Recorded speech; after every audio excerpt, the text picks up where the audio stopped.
नमः शिवाय। मैं मोनिका अग्रवाल आप सबका आपके अपने YouTube चैनल एस्ट्रोलॉजर मोनिका पर स्वागत करती हूँ। और आज का हमारा टॉपिक है कि आपके ऊपर झूठे इल्ज़ाम क्यों लगते हैं।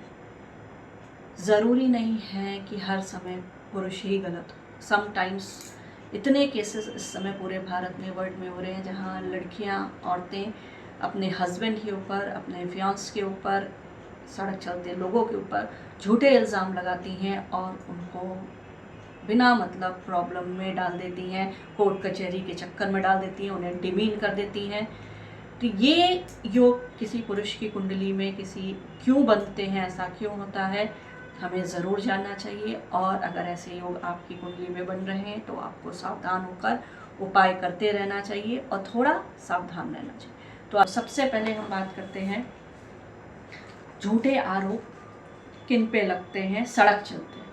तो अगर आपका तीसरा या छठा भाव बहुत कमज़ोर है तो ऐसी चांसेस हो सकती है आपका जो मंगल है वो तीसरे या छठे में राहु के साथ है, बहुत नीच स्थिति में है, बहुत कम, तो भी आपके लिए प्रॉब्लम्स आ सकती हैं। आपको सावधान रहना चाहिए। और तीसरे भाव और छठे भाव का स्वामी अगर राहु के साथ है तो आपके ऊपर झूठे इल्ज़ाम सड़क चलते लग सकते हैं।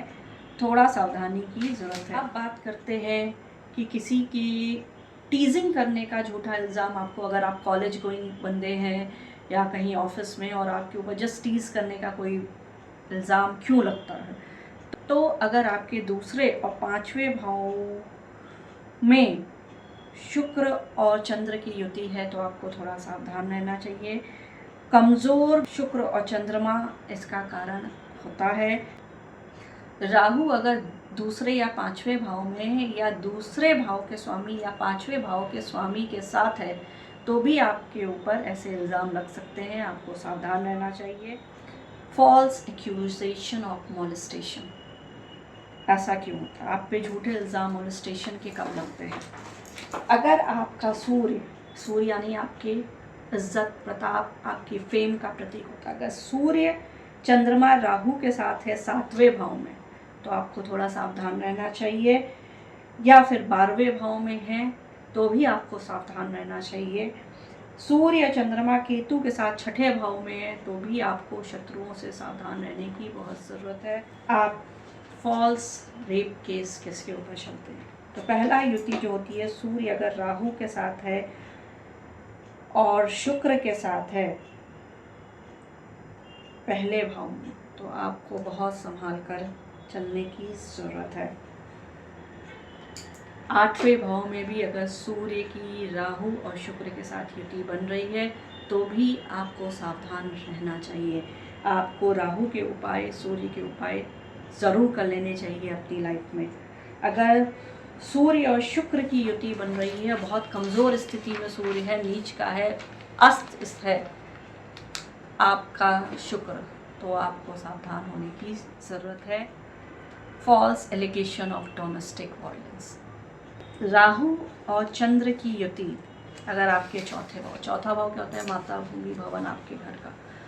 आपके राहु की शनि के साथ युति ऐसी बन रही है या फिर चंद्रमा की सूर्य के साथ युति है चौथे भाव में, तो आपके ऊपर झूठा केस डोमेस्टिक वायलेंस का आपकी पत्नी, आपके जीवन साथी डाल सकते हैं। आपको थोड़ा सावधान रहना चाहिए।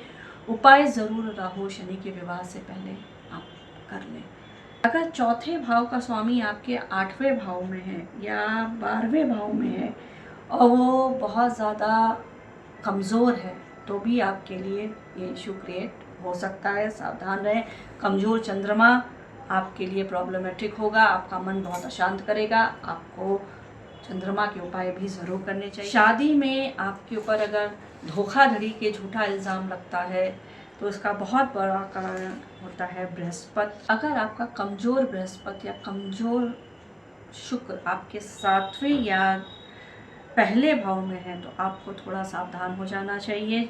बृहस्पति और शुक्र की अगर राहु के साथ युति सातवें भाव में बन रही है तो भी आपको प्रॉब्लम्स आपके वैवाहिक जीवन में ज़रूर आएगी। छठे भाव का स्वामी और चौथे भाव का स्वामी अगर राहु के साथ है तो आपके ऊपर झूठा कानूनी केस आपकी पत्नी चला सकती है।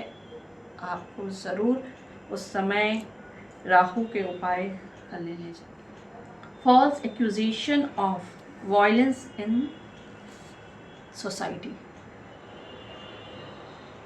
अगर आपके सूर्य और मंगल छठे भाव में राहु के साथ है तो आप सावधान रहें। वीक सिक्स्थ लॉर्ड अर्थात छठे भाव का स्वामी बहुत कमज़ोर है और राहु के साथ है तो भी आपको सावधानी की ज़रूरत है।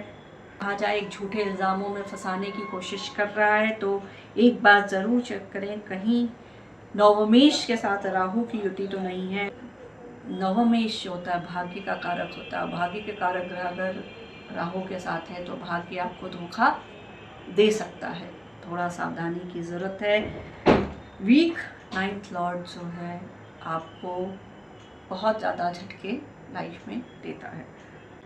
अगर आपका बृहस्पति और शुक्र दोनों ही कमज़ोर है तो आपको थोड़ा सतर्क रहने की ज़रूरत है। अगर राहु की स्थिति आपके नवम भाव में है, नवमेश के साथ है तो आप थोड़ा सतर्क रहें। आप अनवांटेड सिचुएशन में बहुत फ्रिक्वेंटली पड़ सकते हैं। तो मैंने ये कुछ युतियाँ बताई हैं जो कि बहुत प्रॉब्लमेटिक होती हैं। अगर आप इन्हें देखते हैं तो आप ज़रूर थोड़ा सावधान हो जाएं।